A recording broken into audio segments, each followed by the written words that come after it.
Hi there, this is Terry, and thank you so much for listening to the Animation Industry Podcast. Today I'm chatting with stop motion director, animator, and fabricator Amber Padgett, who has an amazing story of how she got into the industry. We're going to dive deeper into it in the chat, but about 6 years ago, she was working in a grocery store when she discovered she loved stop motion animation. She immediately started animating in the evenings and weekends until about 6 months later, she finally decided it was time to completely change her life in a different direction. At that point, she promptly quit her job, packed up her things, and moved to LA. How she actually got her first animation gig is an even more interesting story, but I'm going to let her explain that, so let's jump in. Hi, Amber. Thanks so much for coming on the chat. How are you? I'm doing really well. Thank you for having me on. Yeah, and we are filming this outside. I think it's a beautiful day where you are. I could here it's lots of snow and whatever, so I'm inside. But I guess if something like a search helicopter, which just went overhead, happens during the chat, we'll just have to live with it. Totally normal. Yep. I can offer you an orange cat also. Oh my gosh, what a cute. Did that cat just come up to you? Yeah, she's actually my cat, so it's not as random as it might seem. Her name's Fig, like the fruit. Fig. Oh, she's very cute. Well, let's jump into the conversation. So I love chatting about stop motion, obviously, because I'm a stop motion animator at heart, and discovering how other stop motion people carved out their careers. But I just want to know what you've been working on lately. A bunch of different things. I tend to stay quite busy. So I have been working at a studio called FullScreen over the last month, and I was working as a painter on a Hot Wheels series. That was really fun. And then Stoopid Buddies. I've been working there pretty regularly since the summertime. And I'm out of breath because I was just moving and running around. But yeah, I've been working at Stoopid Buddies since the summertime, working on a new series that'll be coming out soon, and it's really cool. So yeah, it's been fun. Is it one of their newly announced series, or has it not been announced? I'm not sure if it's been announced yet. I haven't been on. So try me. What have they been announcing? Oh gosh, I can't remember. Now you're trying me. I just read an article the other day about. Oh my goodness! You know what? Let's skip over this. I feel like I want to give you hints and see if you can guess it. It's like little wooden people. Oh, okay. It's not that one. Okay. Crossing Swords. Yeah, that's what I was thinking. It's another new one that's going to be really cool, and yeah, I like a lot. So maybe they haven't announced it yet. Okay. Also, I'm curious. You said you're painting? What does that mean? Well, I do a barrage of different things in the stop motion world. So on the Hot Wheels job, I was the lead painter. And so it just means like painting all the miniatures and doing all the detail stuff and mixing the colors and matching them, make sure they look good with the palette and that the client's happy and all that. So yeah, it's fun. Get into airbrushing and, get real messy. That's the other side of stop motion. Yeah, it's kind of the fun of it, though. Like half of the fun for me is like making and crafting stuff and then getting to animate it too. Yeah. So let's backtrack a little bit. I know you were working at Trader Joe's before you got into stop motion. You didn't really have kind of the traditional career path that some people take where they study animation and get a degree in it and then do like the internships. So how did you make the leap from being a grocer at Trader Joe's to working at Stoopid Buddies? Well, let's see, conviction. I had an idea of what I wanted to do, and I loved my time at the grocery store, but I knew that it wasn't my long-term goal. So I got really into stop motion and decided that was my new path, and moved to LA. And gosh, well, the story about how I actually got in was the knocking on the Open the Portal door. I don't know if you want to hear that one, but of course. I'll tell it. I had them on this. I had the people from Open the Portal on this studio too. Oh yeah, they're this podcast too. So they're wonderful humans. So it was a dark and stormy day in Los Angeles, California, and I had really tried to get into their studio, and they weren't really responding to my emails. But so I went over and just knocked on their door, and I didn't know how to get in, but I found their address online, and I don't know that I should be recommending this to everyone, but it worked. I think the rain on my head made Jason take pity on me, and he let me in and said, "Oh." Wait. So you were working at a grocery store, and then one day you just decided to go over to their studio and knock on the door? Right. Yeah. More or less. Where did you get the stop motion bug from? It started in, let's see, well, I used to be in a band, and that, yeah, I just ended up challenging my abilities by taking a college class in film editing. So I just wanted to get better. And yeah, the woman was like, kind of, a decent teacher, but the gift she gave me was the idea of working in stop motion. She's like, oh, and if you want to do your project in stop motion, you can do it. And I was like, oh, you're kidding. I'm like, that sounds wonderful. So basically, I didn't do any of the other projects, and I just focused on this really horrible video that might still be out there somewhere. I made a music video for "I Want to Know What Love Is" by Foreigner. Oh my They gosh. probably don't know that, even though I did reach out in an email. And yeah, it was just so, I just fell into it and got so in love. I was, calling in sick to work to work on this really horrible video. Oh, wow. And just found that it kind of pulled in all of my strange little abilities that I've been creating over my lifetime that I couldn't really figure out where they fit, but it all came together for me in stop motion. I'm like, okay, I'm kind of neurotic. I'm good at details. Like, I have an amazing attention span. Oh, And where yeah. does the band fit in? You mentioned you were in a band. Oh, yes. To tie that back together is that I was in the band and we needed music videos. And so I was trying to, we didn't have any money, believe it or not, as a musician. And so, yeah, I just took to making the videos myself. And it really, it's for a little project called Sea of Bees that's still playing, but I'm not with her anymore. So, yeah, it's great. Okay, so you're working at a grocery store. You're in Yeah, a band. Your yeah. band needs a music video, and you're like, I'm gonna make this, but I want to get better at making film. So I'm gonna take a Hmm. film course. Hmm. And your teacher is like, hey, try out stop motion. You can do it. So you do that and then discover that you love it. What was the decision that made you say, I want to completely change the course of my life? Like, do you remember if there was like a specific day or event where you're like, I'm going to jump into this super niche career path and say goodbye to everything else? Gosh.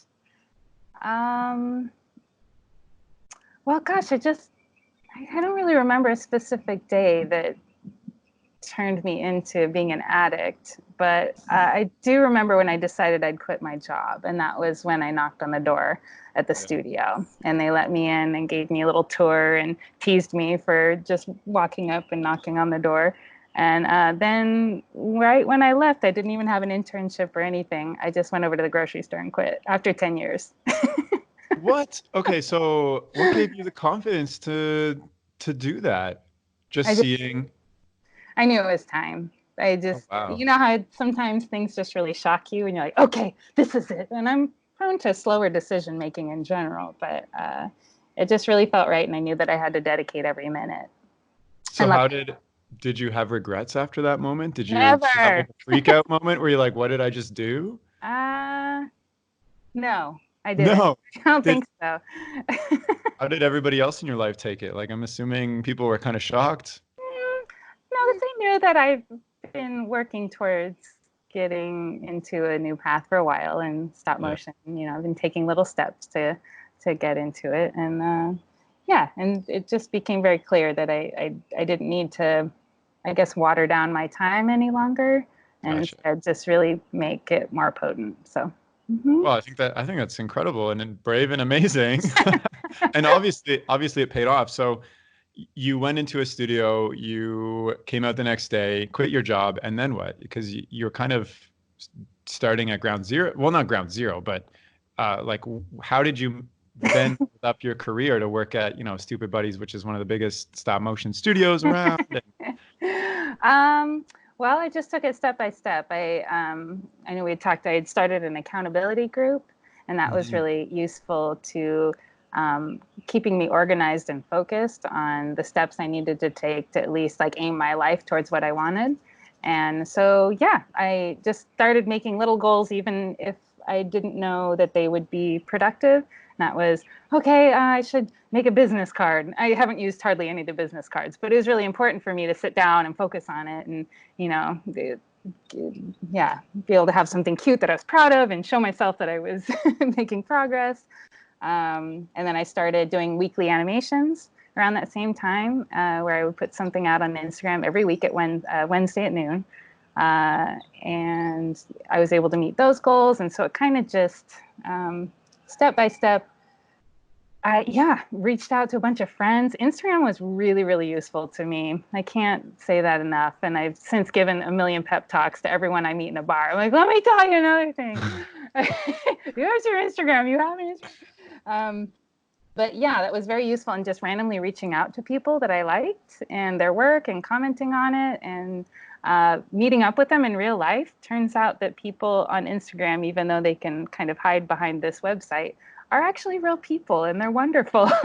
And so if you just ask them, like, hey, I would love to talk to you sometime, or you're in LA, right? And yeah, that's how I met a good friend of mine, Josiah Clements, and he's a director animator also. It's just through Instagram. We've had coffee. He got a job at Stoopid Buddy, which he then couldn't fulfill because he got a better project. And he was like, you want to take this thing? And I'm like, okay, I'll try. And it was, I did a fine job, I guess. And they kept asking me back for a lot of their projects. So really, it's about knowing your people, making your friends, you know? I really like, first of all, there's like cats going by in the background. It's really cute. But I really like how you decided to take small goals to build up towards something bigger. Because I think for me, when I was making the switch, there was like this, like, my big goal was to get into the industry, but that seems so overwhelming that it's like, I don't know where to start. But like something where it's like, for me, it was like going to school as a first step. But for you, it's like a business card or reaching out to people. And Instagram is also great for that. Most of the people that I have on this podcast, I reach out to on Instagram. It's amazing for making connections.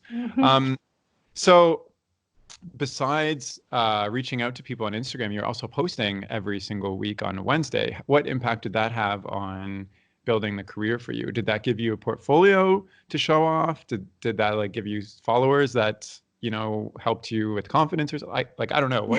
How did that help you? Yeah, it was great. So it helped me, absolutely, having a portfolio that people are willing to look at, because sometimes websites I feel like are too complicated, or you have to like remember the person's name, or I don't know. And you know what I'm saying? That a lot of these people just meet at, you know, random little gatherings, or I don't know, sitting next to on some project, and it's so easy to be like, oh, what's your Instagram? Oh, cool. And then you just follow them real quick, and they follow you perhaps, and you know, then maybe they completely forget about you, but then your little animations pop up every week and they're like, oh yeah, that's right, there's that girl. And then the next time there's a little project going on, or they're having a cool little get together, maybe they'll say, hey, if you feel like coming out, you should. And so I mean, it's just about creating a community, really. And Instagram is sort of an easy, very accessible way that gives your friends reminders of you. Yeah, totally. I can also hear birds in the background now. Yeah. You mentioned the accountability group. Where did you find, are these people also stop motion animators, or were they all pursuing different creative paths, or where did you find these people? Well, there's been all kinds of people in this group. So I started the group, gosh, I guess it's been 2 years ago now. And it took a little bit of a hiatus, but then I was at a Stoopid Buddy party recently and got all talking about it again. And we kind of reinvigorated it with some specifically stop motion people. And it's been really, really helpful to just have someone ask you how your project is going, you know, and to create the tiniest of goals. We just get together and say, oh, hey, so you said you were going to send that email. Did you send that email? And Right. that's it. And for myself, I guess I kind of need that it's easy to put everything else as priority or get overwhelmed with projects. But if you can sit down and look someone in the eye and say, you know, hey, all right, so you mentioned you were going to make the hands for your puppet. That's it. You were just going to make the hands. Did you get that done? And they go, oh, yeah. Okay. So even if they don't get it done, they try harder because they know that someone is going to ask them how they're doing. So Nice. but it's great. Yeah. Where did you find these people originally? Were these your friends? Yeah, a couple of friends, and there were a couple of friends of friends, and then just kind of the word spreads. Oh, that's the garbage truck. Sorry. I like it. I feel like I'm immersed in the beautiful sunny day where you are versus like the cold, dreary winter where I Oh, and I'm like, oh God, the sun's really getting to me here in Oh no. LA. Um, um, but wait, what was your question? Let's see. where did you find these people? You said Oh, yeah. friends. Mostly friends, and then the stop motion community I've really been fairly entwined with now over the last year. So I kind of just mention it to anyone who I feel like has a big project, but they're like, "Oh, I know, it's so hard to work on it after work." I'm like, "No, you find your time. Let's see, what are you Exactly. doing? What did you do yesterday? Did you watch a TV show? Okay, that was 30 minutes. You could have been working on your project." So. Exactly. Yeah, and it just kind of snowballs, If you just do one thing, that makes the second thing easier, and yeah, I Well, it recommend sounds, it. it sounds like you're a very driven person. How long have you been animating professionally now? Well, I mainly do fabrication professionally, but then animating and directing I've done over the last, I guess it's been 6 years now. So, yeah, it's been a while, and Wow. Nice. I still love it. Yeah, I don't think I'll ever give it up.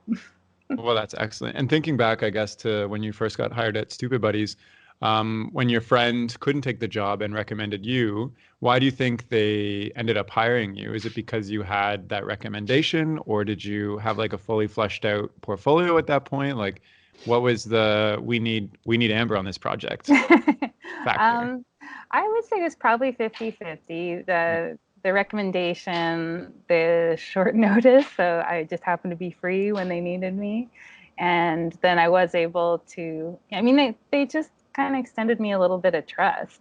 I had a phone call with them, but there wasn't a really massively thorough interview by any means. So yeah, I mean, I hate to, I hate to kind of break someone's idea of it being this really structured, great thing. If you have enough work and you really have a good resume, you're gonna get in there and have a good shot at it. I've really found that I've gotten most of my work without an interview, and it's been through recommendation and then referral.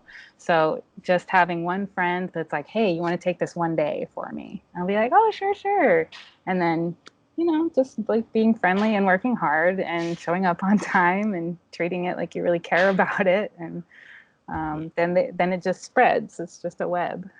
Well, it sounds like the timing was also maybe perfect for you, but also that you made that commitment to pursue this Hmm. ended up there. I was also going to ask you because you worked at a couple other studios over your time as an animator, um, but you kind of answered that about it's the recommendation and Yeah. taking stuff. So Yeah.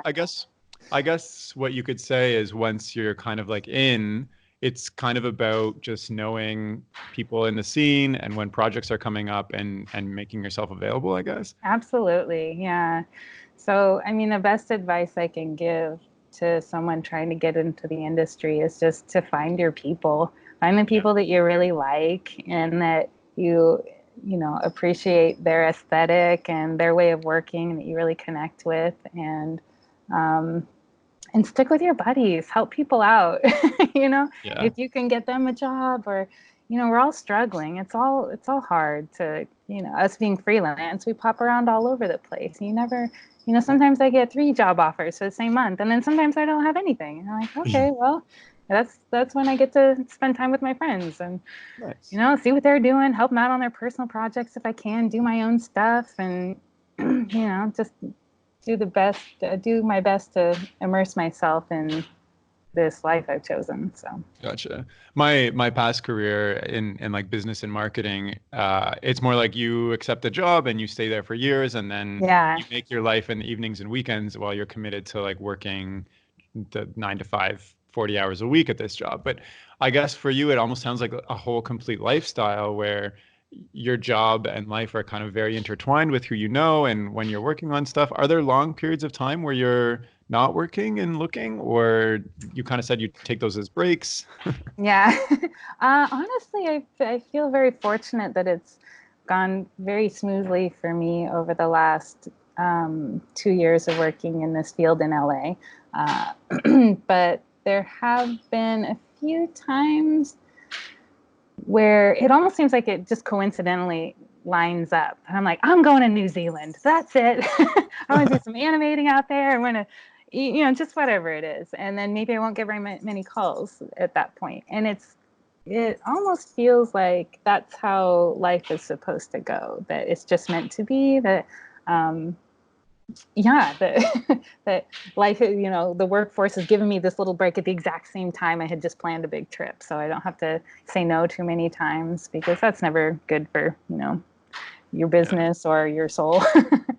But yeah, I don't know. For instance, I've got a really neat opportunity right now. So I have a bunch of work coming up June, July, and August. It was so hard to choose what to do. And, I love all the people involved, but I had to, choose one project. But then I didn't really have too much going on in the next 2 months. I'm like, wow, goodness. I guess I can just really commit to doing a lot of my own work. But then I got this really neat project offer that I'm going to be heading to Japan in the next 2 days. Oh, wow. Yeah, but it's for painting specifically, and it's in the theme park in Japan, so not stop motion, but I'll take my stop motion skills out to there.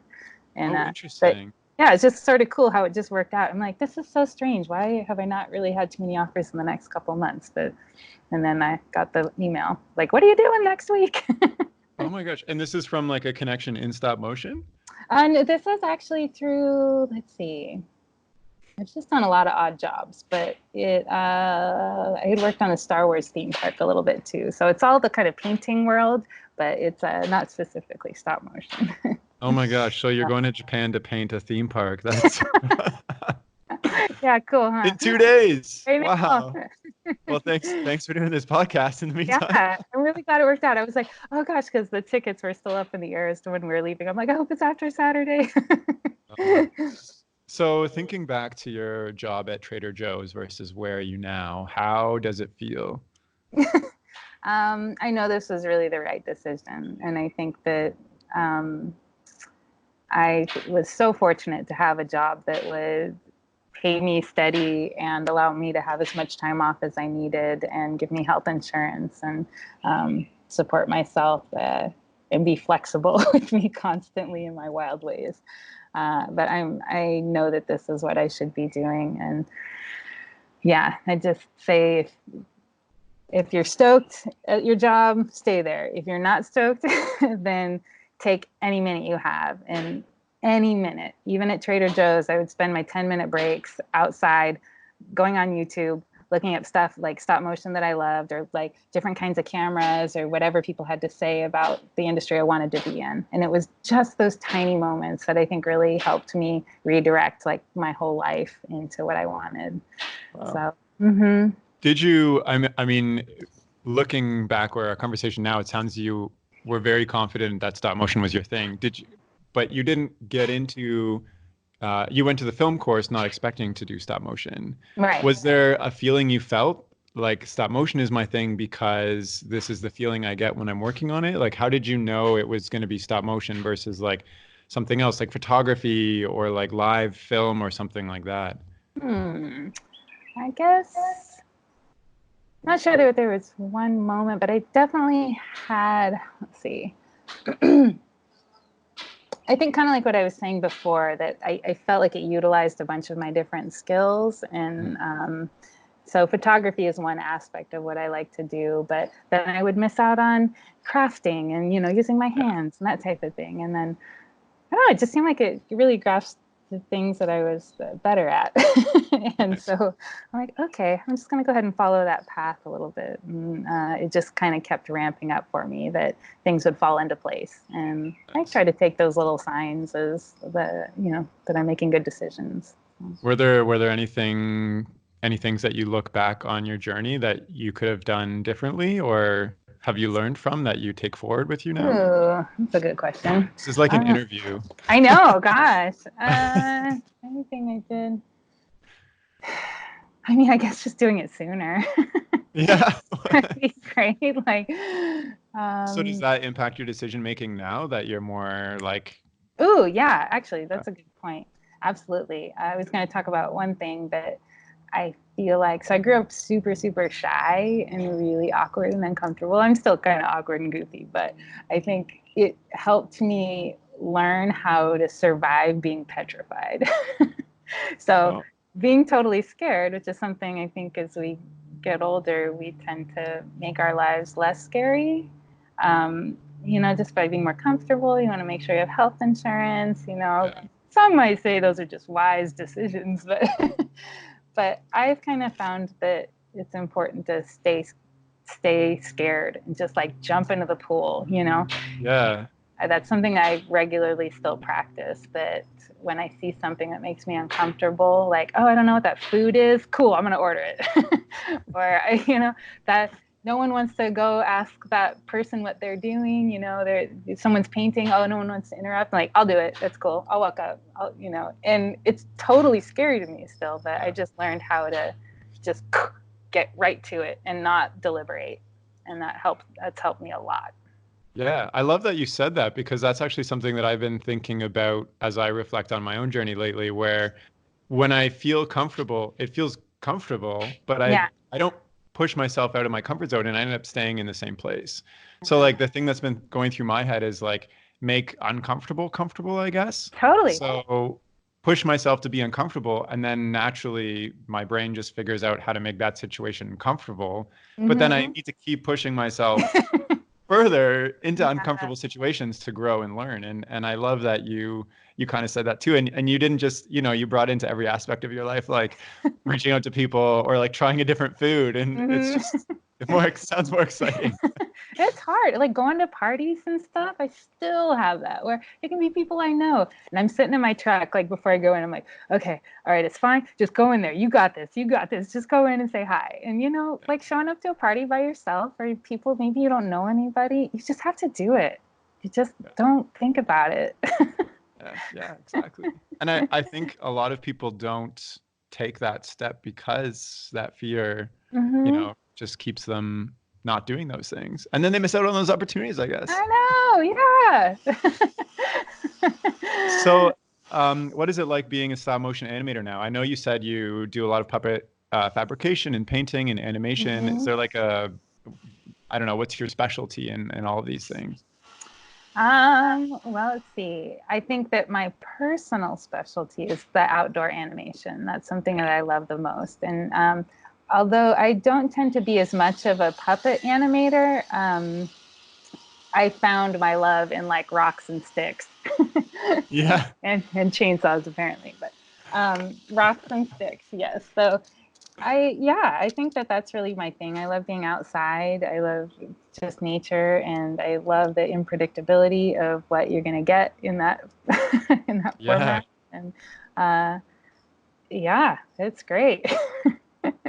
Well, I love that you're doing this outside and that there's somebody with a chainsaw working in the background.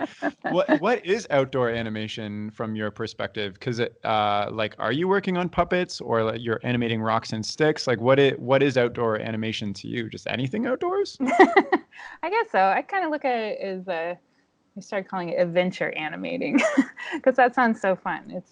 It's just getting outside, looking at what already exists, and then imagining what you'd like to see exist. So, yeah, just the beauty and the wild cloud movement and, you know, all the different aspects of what nature makes. I don't know. Yeah, I just love it. Yeah. um, Let's see. What can I talk about that? Can you give an example of an outdoor animation maybe that you were really happy with? Yeah, I've been working with clay a lot on um, just naturescapes. So that's been actually kind of like, little brick walls or whatnot. And I've been trying to do more animating with just taking clay and putting it on the walls and then, having little faces pop up or whatever. But it basically starts with just staring at a wall. Like, Yeah. oh, wow, does that kind of look like a nose? How strange. Wouldn't that be cool if it blinked? And yeah, so that's been the kind of my most recent thrill, I would say, with the outdoor world. But also, I've just really appreciated a lot of the more abstract animation, and that would be with rocks or sand or water. Um, and I would say uh, one of the animations that I did for Instagram that was most impactful, it seemed, to the people around me and my friends was one that was all it was sand at the beach, and it was my shadow. And then I had it look like my finger drew a little line in the sand. But it was actually because it's kind of hard to explain, but I had a friend help me who had a stick right next to me out of camera. And I would point to a spot with my shadow, and then he would drag the stick just like a little bit at a time. And so the ending thing was this swoop. It's such a simple idea, but a lot of people are like, oh my gosh, like, how did you do that? Or what? And I don't know, I guess it just sort of struck me that it's the magic that people are excited about. They don't understand. They see sand, which they understand. They see the shadow, which they understand, but then don't understand how they interact. So, yeah, it's almost like this childlike connection to it, I think. Yeah, I really appreciate what you do because specifically stop motion has a very like a sense of needing to control everything. Like when you're in the studio, you're like super controlling there's no outside light sources. Your lights are hooked up to like a monitor that keeps the electricity flowing of like consistently, like everything is completely controlled with stop motion. And then when you're outside, like you can't control anything. I know. But also like I've had this chat with a couple other guests. Part of what I'm trying to figure out with stop motion specifically is CG can replicate stop motion so well. I've seen people even create algorithms that like have a fingerprint boiling on like a clay model in CG, so it looks like plasticine being animated, even though it's completely CG and you can't tell the difference between stop motion. So then my mind is like, what's the point of pursuing stop motion as a art medium when the audience can't tell the difference, when CG can replicate it cheaper, faster, better, etc. So I love that what you're doing really can't be replicated at all by any other art medium like CG or whatever. So I don't know, what's your take on all this? Like, because you also work in a professional studio that is highly controlled, but then you, for your personal work, you're doing outside stuff. So where's your mind at between, I guess, everything I just said with the control and the CG and etc.? Oh my gosh. Let's see, how I want to answer that. I guess, well, you can't use an algorithm to make a human heart. So, and that's what we put into it. That although computers can make things that can trick people to thinking that they're real, it's just not real. And so I think that's also why the behind the scenes footage is so thrilling, and why in more and more studios that I work at, they're putting more attention into getting more of the behind the scenes footage, because people want to see how it's made. And then they can rewatch what they had just watched and go like, no way, wow, that's crazy.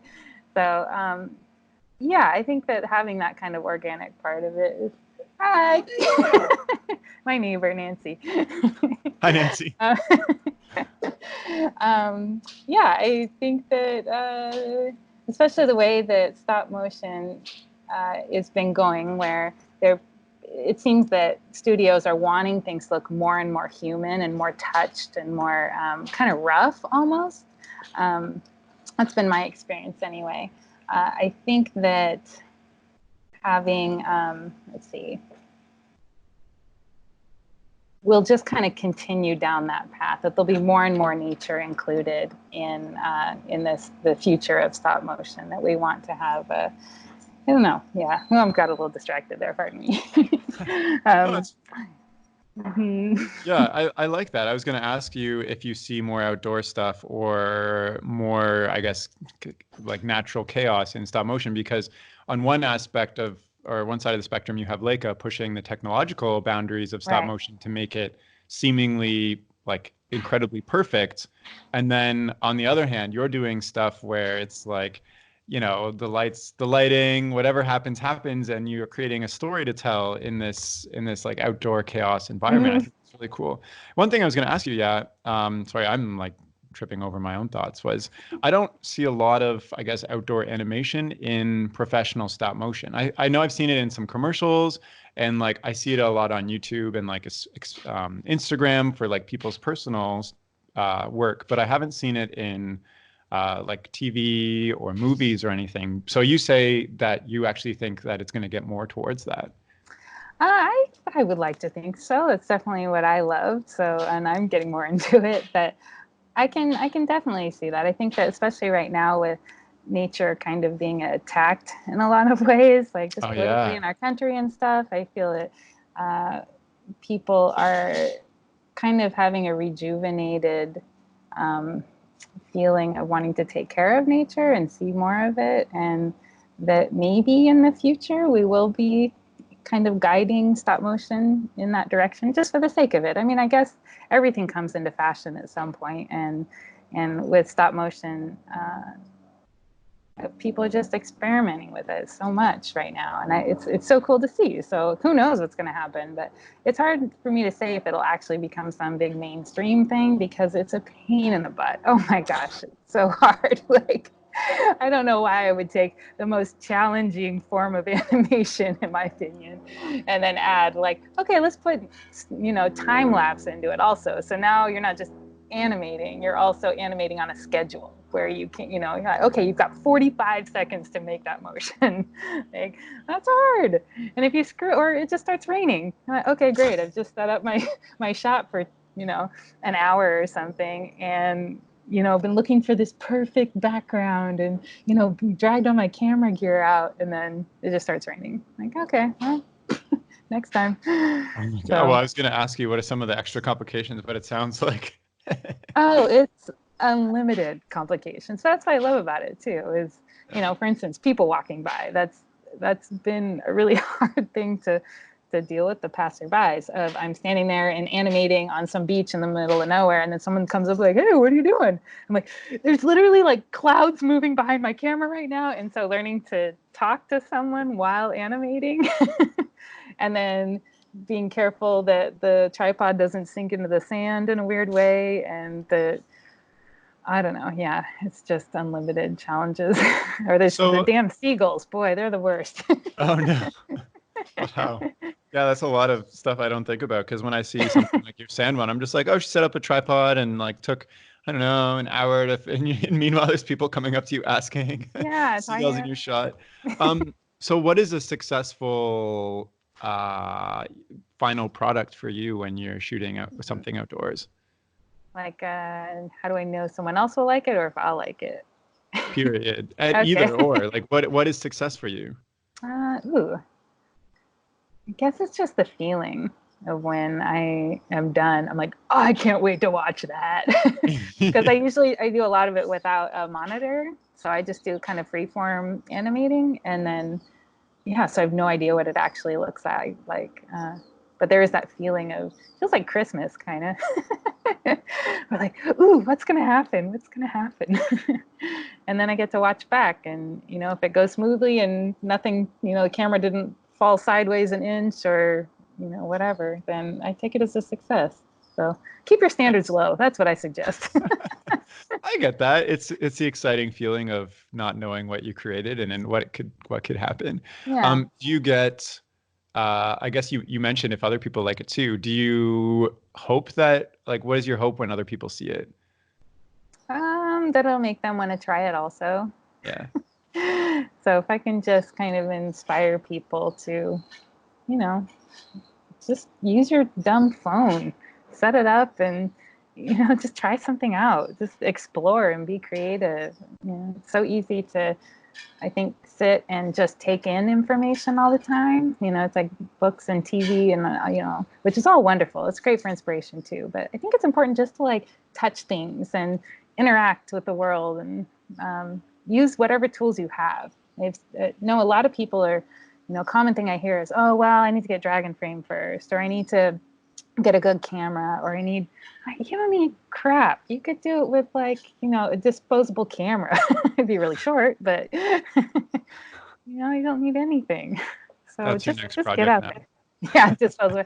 Actually, I've been really into Super 8 has been my That'd be really jam cool for actually. objective film. Yeah, and that's another, compounding the challenge is of stop motion and outdoors, and then using film. Yeah. But I love it. It's definitely my love right now. Specifically, is Super 8. Nice. I only tried outdoor animation once, and it was for a very short segment of a snail going by on the gravel, and I step on it, and I was like, "This is too much, like, I guess chaos for me to handle." So I've only. I love that you've taken like an art medium that's traditionally like everything is so like perfectly set up and controlled to create exactly what you want, and you've just like taken all of that away. I think it's and also that you're like interacting and getting outside with nature because like when I'm animating, I'm in a dark room in like a studio. Like I don't go out, I don't see sunlight for like Yeah. 10 hours at a time. Mhm. And that's really cool too, because you can experiment in different ways when you've got a controlled environment. But yeah, with nature, I really feel like I'm collaborating all the Nice. time. Yeah. So okay, so you're professionally animating in one aspect. You're taking like jobs that are related to your stop motion, like going to Japan, and you're doing this outdoor thing. What is like, do you have an ultimate goal or like a next level you're trying to get to, or like what is that for you? Is it just living in the moment? I don't know. uh, I would say I want to continue my outdoor work. I'd like to, I definitely see myself doing some more music videos coming up because I like that format a lot. Just a few minutes, having that boundary is nice. But I would like to focus on doing some more abstract animation out in nature and hopefully start doing the festival circuit over the next year. So Nice. yeah, that'll be a big goal for me. And so I've got all my little steps I'm starting out with. So, and Oh, I awesome. definitely want to participate in using Super 8 for that. So, That sounds really cool. I can't wait to see your Oscar winning outdoor stop motion. 45-second It's film. Yeah. 45 seconds. Is there well, this just came to my mind. Is there for the animation festival circuit, is there a format for super short, like 45-second stuff? Or are you um, featuring like, something much longer? oh no, I definitely longer than that. Yeah. I'll probably get up into I don't know, the 7 to 10 minute range seems pretty manageable. So we'll see. And the cool part too is combining it with time lapse. You can have a little lead in of 10 seconds of clouds moving before the actual animation starts. So maybe I can milk it a little. Yeah, yeah. Sweet. Well, I'm just thinking maybe to wrap up our chat, is there any advice that you give to somebody else who's kind of on the edge of pursuing maybe stop motion or something else that they've been thinking about for a while and they're thinking about your story and hearing your chat? What would you tell them? Just be brave, be reckless, like just jump in, do your best, and just be a nice person too. Like if you can just manage to try to relate to the people around you. And you never know who you're going to be sitting next to. Maybe they're having a hard day and maybe they need a pep talk. And um, I don't know. You can have all the success in the world, but if you don't have your friends around you, it's like it doesn't really matter. Right. Did you ever have a backup plan? Nah, nah. No. I mean, I know I'd be okay. I got all kinds of weird skills. I can make money if I need to. But Nice. no, I mean, no. And who knows how long this will last? Maybe I'll take this into a totally abstract realm that will look nothing like stop motion in the future. Who knows? But yeah, for now, I feel like I'm on the right path, and I just want to help as many people kind of find what they want to do. Also, I love that. That's nice. Is there anything else that you'd like to talk about or share? um, I don't know. It's just like thanks for doing this. This is really cool. I love listening to your podcast, and Oh, thank you. for those like long days in the studio, it's really great to hear the pep talks and everyone else's stories. And I really like Yeah. your format. So Oh my gosh, thank you so much. Well, I love doing this, and I feel very fortunate that I get to talk to so many people because I remember when I was just working away at my job, I was just in my own head of my hmm dreams and stuff, and working on this podcast has kind of really helped me open up and find more confidence to pursue things that I want to. And hearing stories like yours are for me like I hold them like I remember everybody's story of how they got there because I it's so important for me to know that other people are pursuing things that are passionate to them and that I Yeah. can too. So That's right. And yeah, you're creating a community, you're yeah, creating this really, community yeah. of people from all over the world now, people who listen and then people you talk to. And that's what the modern community is, through Skype and Instagram and Yeah. all this. So, Something that's kind of been on my mind is how I can take this podcast to the next level with community, because ooh, I think it's awesome that I get to talk to people, but I would love to somehow, everybody that's been on this podcast can like talk to each other, or people who yeah. are listening. Like, I don't know Ooh. how or what it is, but something has, I'm trying to think of. So if you have any ideas. How are you going to do that? That's a good idea. Let's see. Yeah. One person mentioned a round table where maybe multiple people come on and discuss a topic. I don't know how that's going to work Cool. logistically. Because I'll with fly out to people's where you're schedules. at. I love Canada. Yeah, all right. You can come to my apartment and we can That all sounds make great. tea and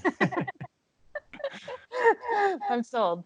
yeah. And if you're listening, if you have any ideas, I'd love to hear them also. Well, how do people do that? Do you have them email you, or do they hit you up on Instagram or in the YouTube comments, or? I don't know. I mean, people email me with comments, with suggestions sometimes, or just comments. But I'm trying to think about how to create, like, maybe there's a Facebook group or something, a community where people can discuss. I don't know. Maybe I'll just try a couple things and see what happens. Yeah. Yeah. Call on your sources. They'll help you figure it out. Yeah.